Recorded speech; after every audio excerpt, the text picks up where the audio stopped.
আমাদের লালন মেলা যে অস্বীকার করুক, এটা অস্বীকার করার কিছু নাই স্যার। এই মেলা হয়, আমরা দেখি, আমরা 11তম দেখছি এবং বিভিন্ন সময় দেখতেছি স্যার।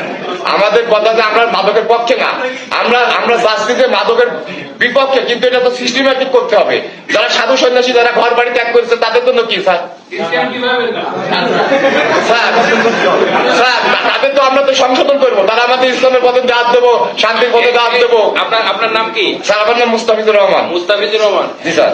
আপনি মাদকের কথা বলতেছেন তো ডিস্ট্রিক্ট ম্যাজিস্ট্রেটের সামনে বসে। স্যার এটা তো আমাদের আলোচনা স্যার। না এটা যে কত বড় ধৃষ্টতা, ঠিক আছে?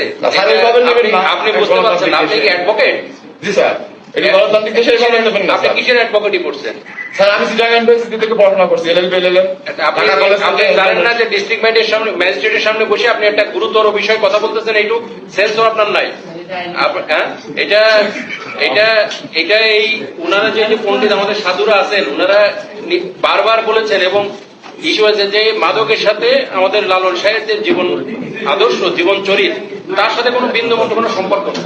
আপনি সেটার আবার সাফাই গাইতেছেন এখানে বসে বসে। না আমি সাফাই না স্যার, আমার ব্যাখ্যাটা আপনি ভুল বুঝতেছেন হয়তো।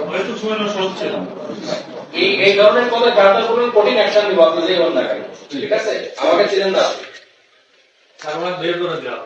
না আসছেন, কিন্তু এই ধরনের কথা খবরদার ভুলে উচ্চারণ করবেন না। এটা করলে কঠিন অ্যাকশন নেবো, তখন কিন্তু আমি ডিস্ট্রিক্ট ম্যাজিস্ট্রেটের শোরুমে ফিরে যাবো, ঠিক আছে? সুতরাং এই ধরনের সাফাই করার কোনো চেষ্টা করবেন না।